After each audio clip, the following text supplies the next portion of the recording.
Alrighty guys, welcome back. It's your host ID Jester. We're going to be doing Jester's Judgment. It's review time for Raising Robots.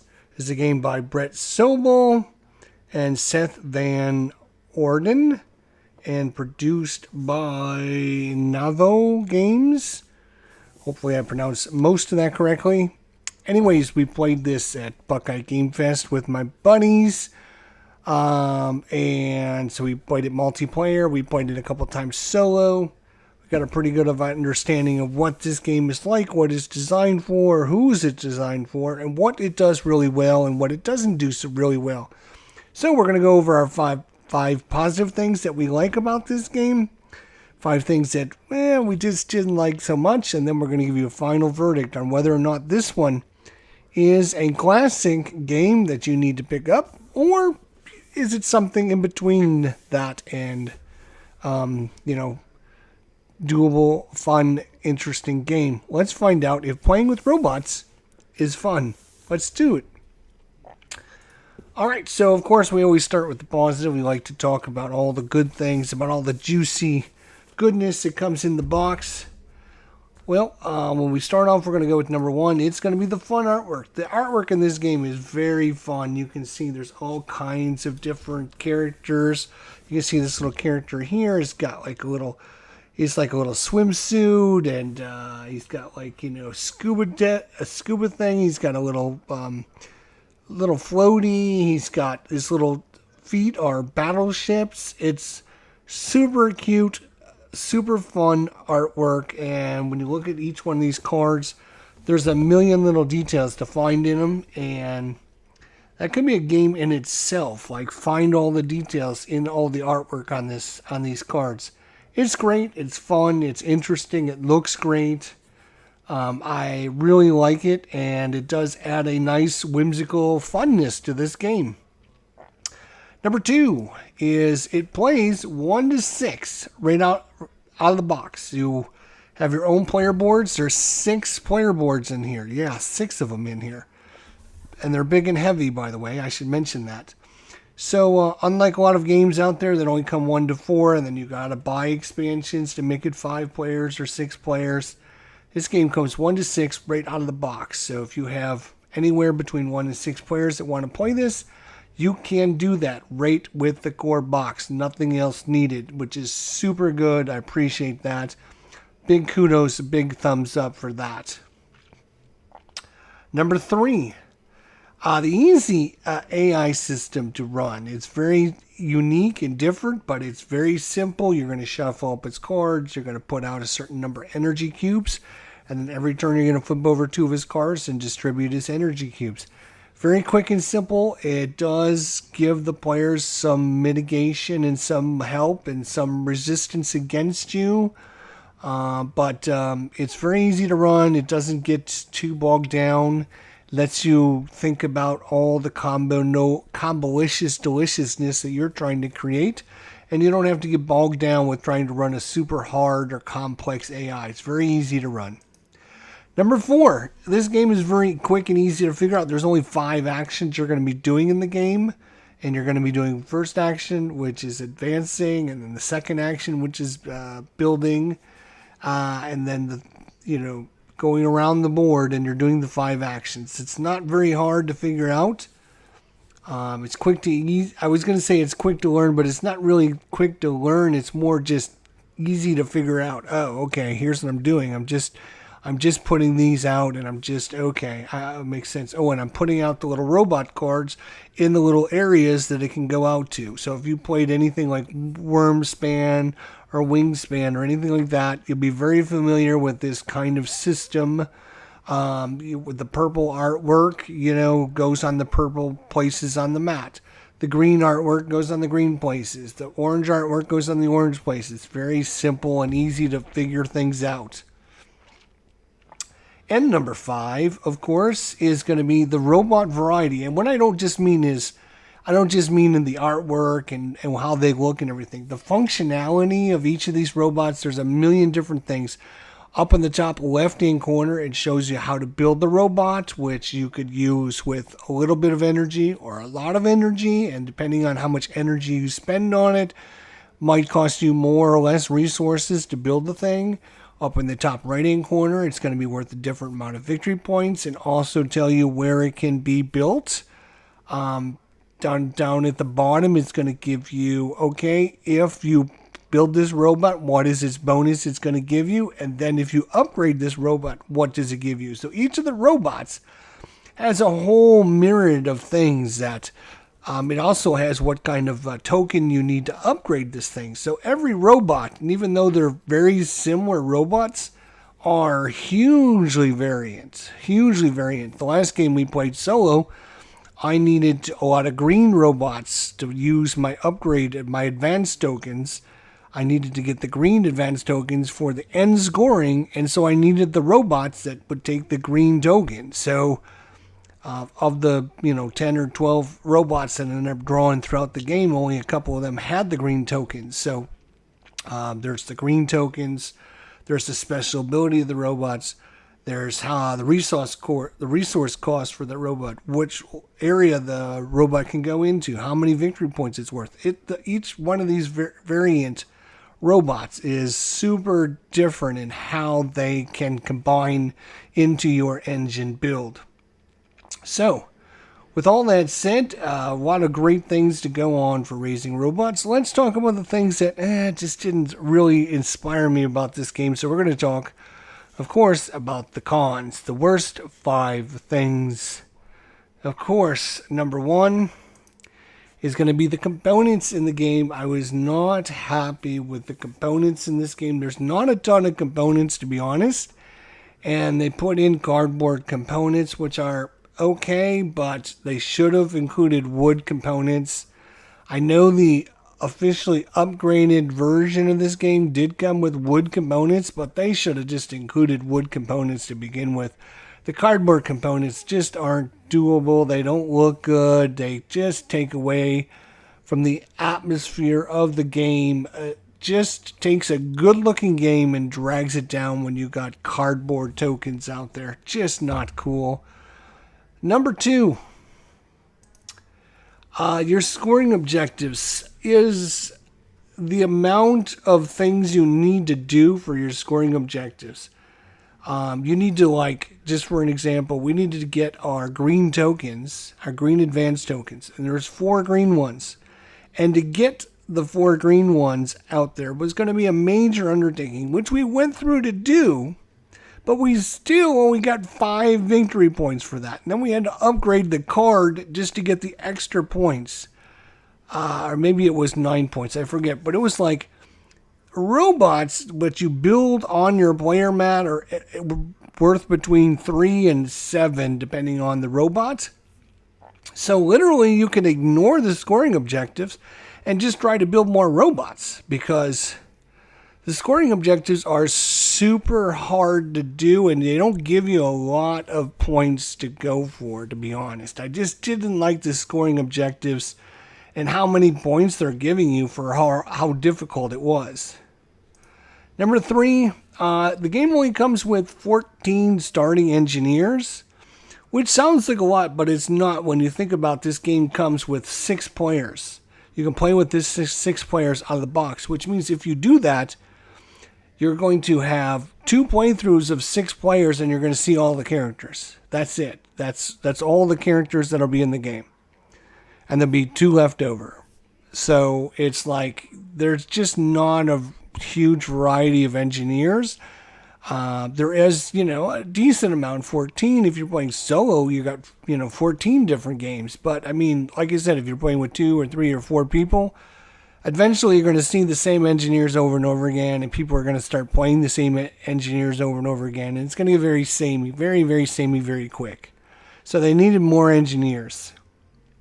Number 4, the energy cards. There are several in your deck that say for every cube you put out there, you get 2 energy for each one of the cubes, which is great in a multiplayer game, because if you know your opponents want to build lots of robots and you know this, you can use that on a certain spot that, is the build option. In the solo, it's completely random what the AI does. You have no idea. And so if you use this card and the AI doesn't match you, you get no bonus for that whatsoever. So in solo, that energy card, which each cube equals 2, is actually a detriment. I do not like that card at all. It kind of hinders the solo player, to be honest. It definitely drags the solo player down.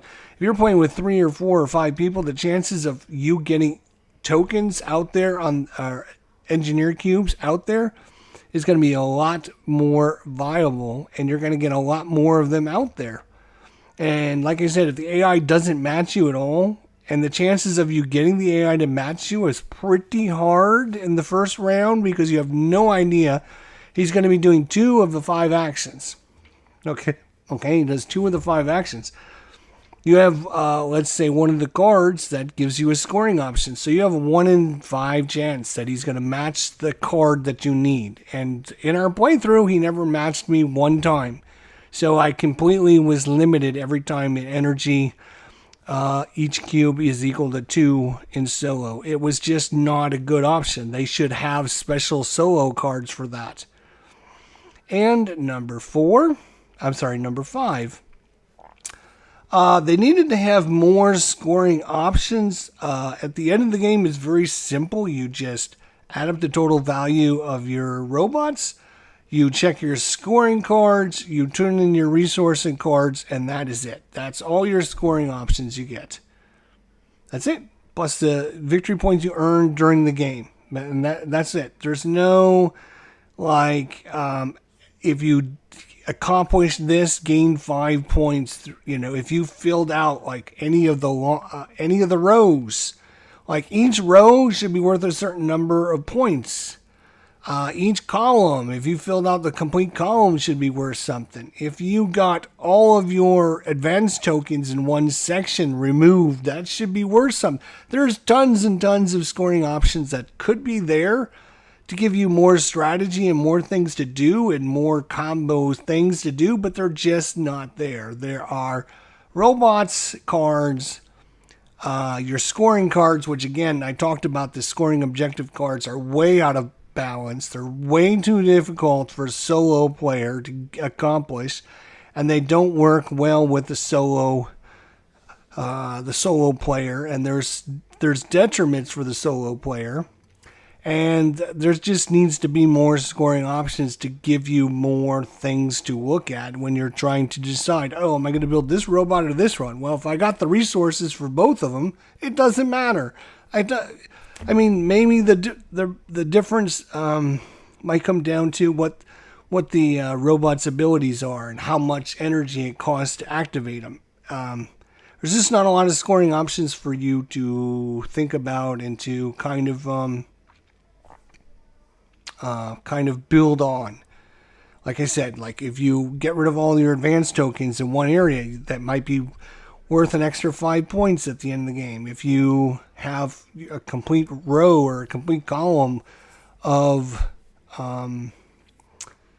robots out there, or maybe at the end of the game have 5 or 6 robots left in your hand is worth 5 points. Things like that make it interesting. Right now, it's not interesting. You just turn in your resources at the end of the game, and whatever you have is worth a third of a point. So every 3 resources is worth 1 point. So a lot of really cool things with this game. A lot of kind of not great things. The components kind of drag it down again. It's a great looking box. It's a nice heavy box. Mounted player boards. Great looking artwork. And then you have these cheesy cardboard tokens, which just take away from the awesomeness of the look of the game.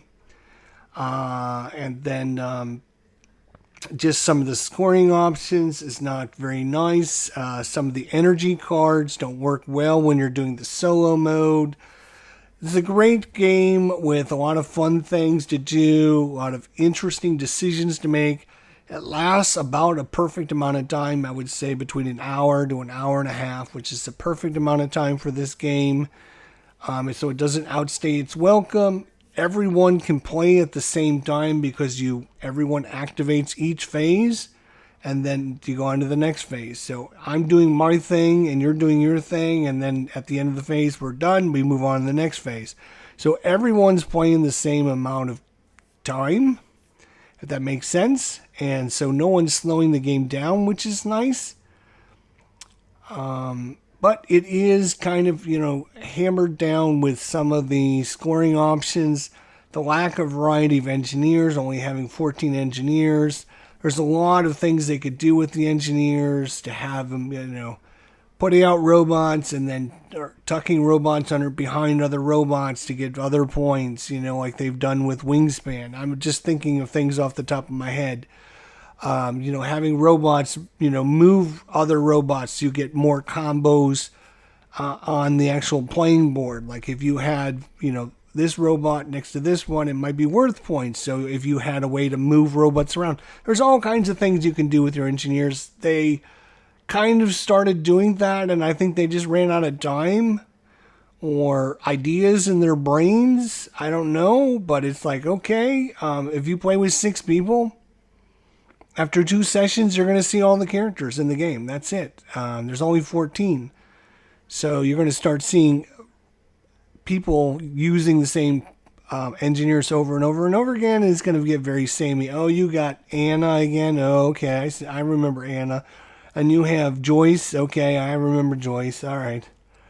So bigger variety with that. Bigger variety with scoring options would definitely go a long ways into making this a much more rounded game. It's still a great engine building game.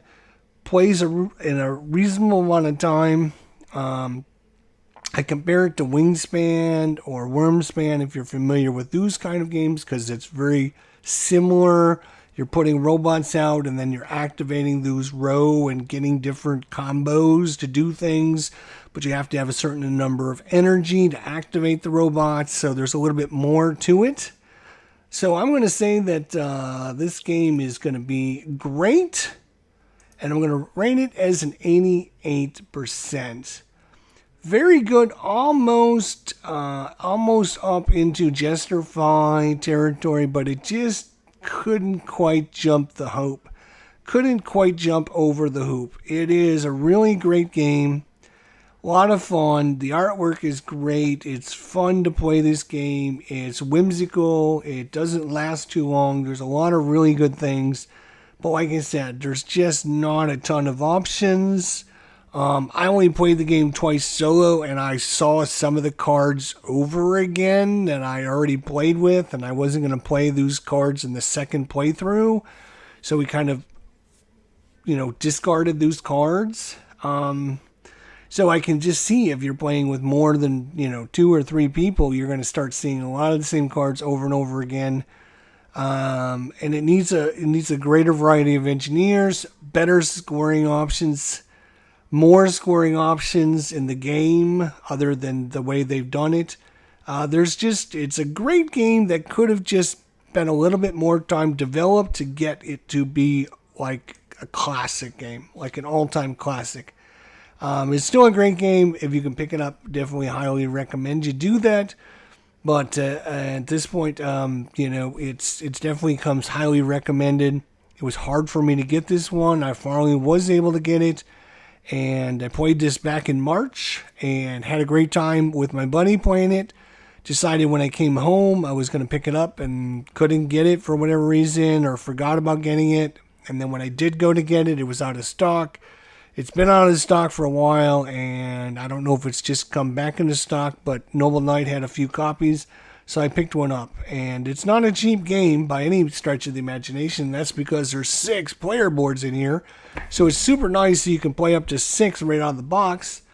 But, if you're just playing solo, there are some issues. I would say if you're playing multiplayer, it's probably a 90 to 92 game. Just multiplayer, because some of the AI problems go away when you're not, using the AI system. So it's still great. I highly recommend it. It's a fun, whimsical art. Definitely gets you in the mood to play it. We played it twice today, and I'm still having a lot of fun with it. It's just not one of those all-time greats that I'm like have to have. And I'm glad it's in my collection, and it'll stay in my collection. But if push comes to shove, I would get rid of this game before I got rid of other games. Is it going to make my top 100 games of all time for 2025? Well, I guess you'll have to wait until next year to find out about that. Still a great game. It might make it. We'll see. Thanks for watching, and I appreciate any thoughts, comments, suggestions down below. Otherwise, we'll see you all down the line. You all take care, and we'll see you next time. Thanks for watching.